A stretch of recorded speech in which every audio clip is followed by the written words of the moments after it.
Jadi, analisis data adalah proses mengelompokkan atau mengkaji data yang dikumpulkan untuk menemukan pola atau kecenderungan tertentu.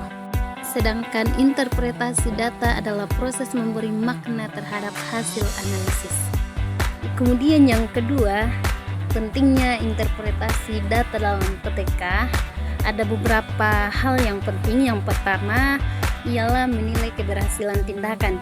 Jadi kita mengevaluasi sejauh mana tindakan atau strategi yang telah dilaksanakan itu berhasil mencapai tujuan yang telah ditetapkan. Kemudian yang kedua, mengarahkan tindak lanjut. Dalam hal ini dilakukan proses menentukan langkah selanjutnya berdasarkan hasil evaluasi terhadap tindakan yang sudah dilaksanakan. Dan yang ketiga, menghubungkan data dengan tujuan penelitian. Jadi kita mencocokkan hasil yang diperoleh dari data dengan tujuan yang telah ditetapkan di awal penelitian. Kemudian yang keempat ialah mendukung pengambilan keputusan. Jadi kita menggunakan data dan hasil analisis sebagai dasar untuk menentukan langkah atau tindakan selanjutnya secara logis dan teratur atau terarah. Kemudian yang terakhir, menjadi refleksi profesional guru. Jadi guru secara sadar dan kritis mengevaluasi praktik mengajarnya sendiri berdasarkan pengalaman dan hasil pembelajaran untuk meningkatkan kualitas proses dan hasil belajar siswa. Kemudian yang ketiga ialah langkah-langkah analisis data kualitatif dan kuantitatif. Yang pertama yaitu analisis kualitatif. Ada 3 poin di situ. Yang pertama, reduksi data atau data reduction. Jadi kita menyaring, memilih dan menyederhanakan data mentah.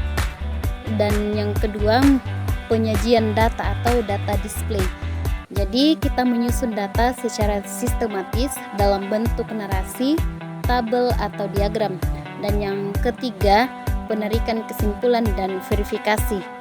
Jadi penarikan kesimpulan ini kita menarik makna dari data yang telah dianalisis. Dan analisis data yang kedua yaitu kuantitatif, juga ada beberapa poin di situ. Yang pertama, mengumpulkan dan menyusun data. Jadi kita menginput data ke dalam tabel atau program statistik atau Excel dan SPSS. Kemudian yang kedua, menghitung statistik deskriptif. Kita menghitung rata-rata, kemudian modus, presentasi, dan standar deviasi untuk melihat kecenderungan umum. Dan yang ketiga, membandingkan data. Jadi kita bandingkan data sebelum dan sesudah tindakan atau pra dan pasca siklus. Dan yang keempat, menarik kesimpulan. Jadi kita menarik kesimpulan bahwa apakah terjadi peningkatan atau seberapa besar pengaruh tindakan yang telah dilakukan.